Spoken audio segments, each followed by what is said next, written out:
Thanks for staying with us.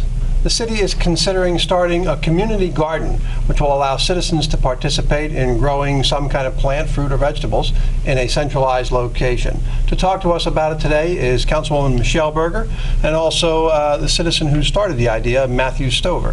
Thanks for joining us today, both Councilwoman Berger, Matthew. Good to have you both here. Good morning. Thank you for having us, Ed. Glad to do it. Thank you. A community garden survey. We'll start with Councilwoman Berger. Yeah. This idea came to us from Matthew. Yeah, we were fortunate enough to have Matthew bring the idea to us, at the city, and Matthew and I and some staff members met probably a couple months ago already, right? That's right. About 2 months ago, and when they came up, they had the idea of, the garden itself, gave me some examples of what it looked like in other cities, and really just, had a concept and really had great intent behind it, and asked the question, can this be done in Port St. Lucie? So we didn't know the answer to that just yet, but we brought it back to council. Council said, let's look at it, and we wanted to make sure that we looked at it from every aspect and seeing what kind of benefit it could offer to the city, and then offer as, another aspect of a well-rounded city. So we're in the process now of doing our due diligence and asking the citizens their opinions, and we're excited to be here today to kind of prompt it. Okay. Matthew, this idea came from you, so you are a hobbyist gardener. Is that something you enjoy doing? Yes, I do. I have a passion for gardening. This is something I love to do. So the idea came from this perspective. I've seen other cities do community garden program. And then I had the idea I would love to get with other like-minded folks who love gardening, who love to exchange information, and maybe even grow food for themselves, maybe even to teach others about growing food. So it was just a random phone call. I said, why not? Let's just call up the city and see if a program like this has been put in place. And luckily I've been able to work with some really wonderful folks in the city. Councilwoman Berger's one, Patty Tobin in Community Services, and also Daniel Holbrook have all been very resourceful and very helpful. Yes. Sure. Councilwoman Berger, this is the kind of thing that people just like to get involved sometimes on something that's not political, and just come out and do something with other residents, other people. Yeah, I agree. And this is a terrific opportunity, as Matthew said, to teach as well. So it's about advocacy. It's about making sure that people understand the fundamentals behind what gardening looks like and how it could be translated from a bigger community garden into your own garden in your own backyard. But it's also, hopefully, we're going to have it in a position that allows some neighborhoods to take advantage of it and be able to use it to really feed their families as well.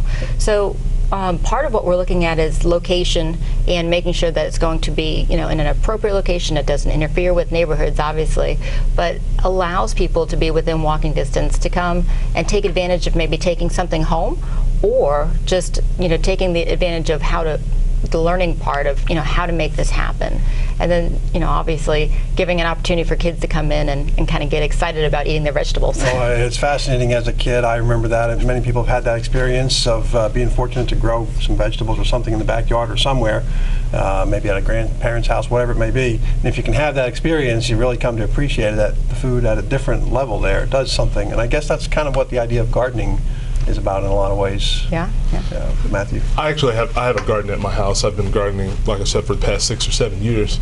And my children really understand where tomatoes come from, and they eat their fresh vegetables.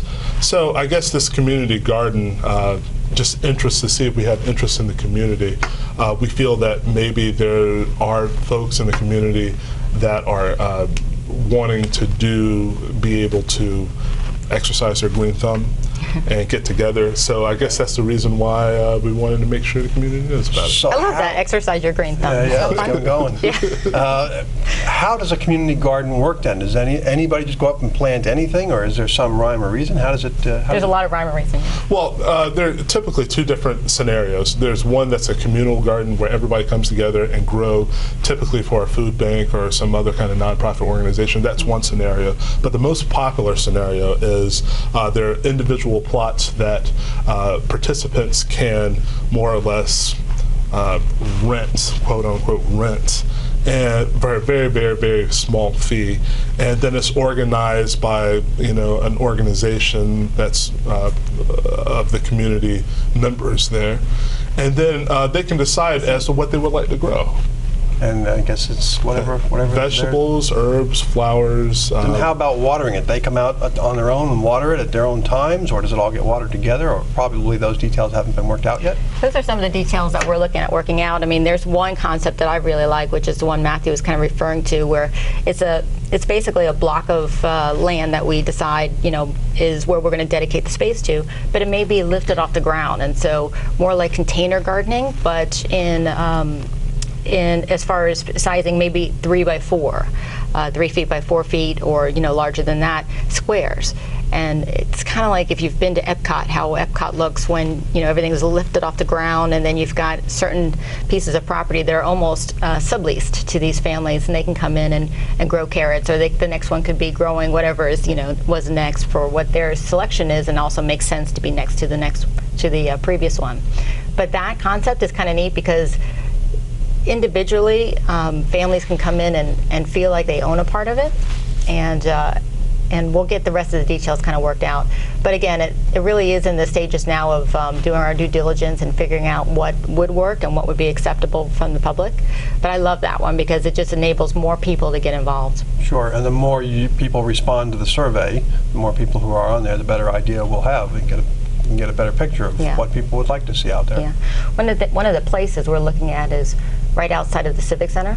So we have some space, that's open green space in the city center area, and it's already irrigated.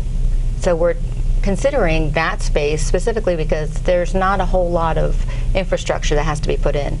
If the area is raised up a couple feet, it will be as simple as really just putting in, and I'm not an engineer by any means, but what I hear is that it's as simple as putting in maybe one of those sprinkler kind of heads that's in the same irrigation system but higher, just elevated, and then you'll have one that's basically just irrigating the rest of the garden area itself. Right. So impact-wise, it's not much different than what we're already doing at the city center area, and I think it would be a good footprint.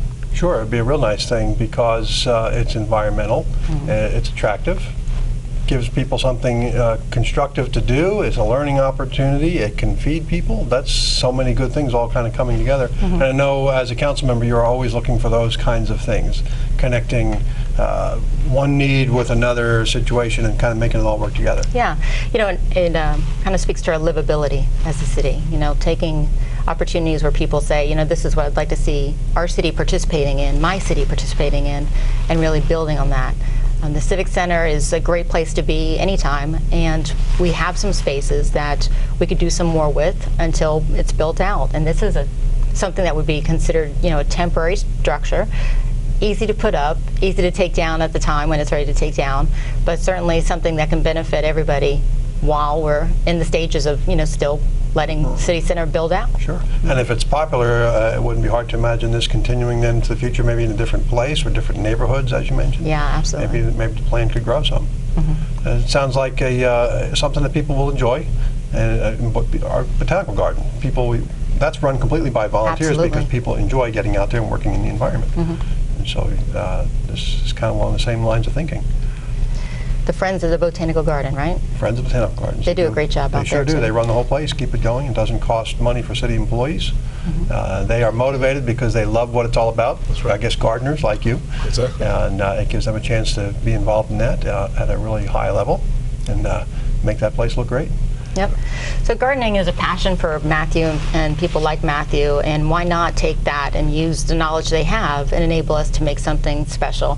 For me, like Matthew said, I have a couple of things in my backyard. I do some container gardening and really enjoy the fruits of our labor there at the house, It's just better when you do it that way, isn't it? Something really about it is better. Yeah, the tomatoes are sweeter and the peppers are hotter. It really just seems like. But it's enjoyable to put it in there and watch it start from nothing. And really just enabling people to do it together too, in a community setting. Right. And it sounds like a good time. I think it keeps people grounded. It keeps kids grounded. You understand the importance of that basic thing, but it's so important. Matthew, if somebody's interested in knowing some more, who should they call? Well, you can visit the website. The survey is on the City of Port St. Lucie website. It's on the left-hand column. cityofpsl.com. Cityofpsl.com is on the left-hand side. It's called Community Garden Survey, so they can feel free to fill out that survey. We're encouraging folks to do that. At the end of the survey, they can put their contact information, and it will be emailed over to Patty Tobin over in Community Services. So, and that's pretty much how we are taking this project on right now, or the interest in this project. We'll get some results back, and we'll report them back here on TV20, let people know how the survey went. Great. And hopefully people will fill it out. Yeah, we'll be bringing those results back to the council and allowing the council to be part of, creating the vision for it and moving forward with some decisions there, and hopefully, we can keep creating some interest on Channel 20 here for people to fill out the survey and send in their thoughts. Right, we sure will. And we'll put it out in our electronic newsletters and other ways as well. Great. So hopefully people will hear about it, and you get some. The more people you have, the better idea you can have about what they want. Well, good. Councilwoman Michelle Berger and Matthew Stover, citizen gardener, bringing your idea to City Hall to share it with other people. Thank you for that. And thank you both for your time. We Thanks, appreciate it, and we'll see where this goes. Great. Okay. Thank you. You're welcome. And we'll be back after this quick message. Stay with us.